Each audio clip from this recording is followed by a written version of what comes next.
पालक म्हणून तर प्रत्येक पाल्याला आता 2 दिवस झालं आपण बघतोय की बऱ्याच मुलांच्या मार्कमध्ये आणि आन्सर शीटमध्ये तफावत आहे. परंतु हे जर आलं नसतं तर काय झालं असतं? नीटचा OMR शीट आपल्याकडे आहे, आन्सर शीट आपल्याकडे आहे आणि त्याच्यामुळे आपल्याला आपली पोझिशन तरी कळते.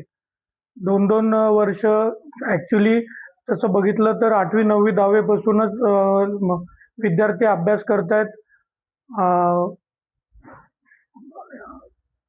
फाउंडेशन कोर्स करतात. ते 2-3 वर्ष काही विद्यार्थी तर 2 वर्ष रिपीट करून 3 वर्ष रिपीट करून भविष्यासाठी प्रयत्न करतात आणि त्यांच्यासोबत जर असं घडत असेल तर विचार करण्यासारखी गोष्ट आहे. पुढे भविष्यामध्ये हे होऊ नये म्हणून काहीतरी उपाययोजना करणे आवश्यक आहे. मला 536 मार्क्स यायला पाहिजे होते अकॉर्डिंग टू माझी OMR आणि जी आन्सर की NTA ने दिली होती. पण रिझल्टमध्ये फक्त 391 मार्क्स आले. जवळपास 2.5 लाखाचा रँकचा फरक पडतोय. जर 536 मार्क्स आले असते तर माझा रँक 45 ते 50,000च्या मध्ये असला असता. पण आता जवळपास 3 लाखापर्यंत गेला. यामुळे माझा आत्मविश्वास पूर्ण खालावलाय. काय करायचं पुढे काही कळत नाहीये आणि फक्त बदलून यावा रिझल्ट हीच इच्छा आहे.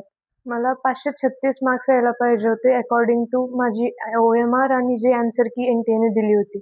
पण रिझल्टमध्ये फक्त 391 मार्क्स आले. जवळपास 2.5 लाखाचा रँकचा फरक पडतोय. जर 536 मार्क्स आले असते तर माझा रँक 45 ते 50,000च्या मध्ये असला असता. पण आता जवळपास 3 लाखापर्यंत गेला. यामुळे माझा आत्मविश्वास पूर्ण खालावलाय. काय करायचं पुढे काही कळत नाहीये आणि फक्त बदलून यावा रिझल्ट हीच इच्छा आहे.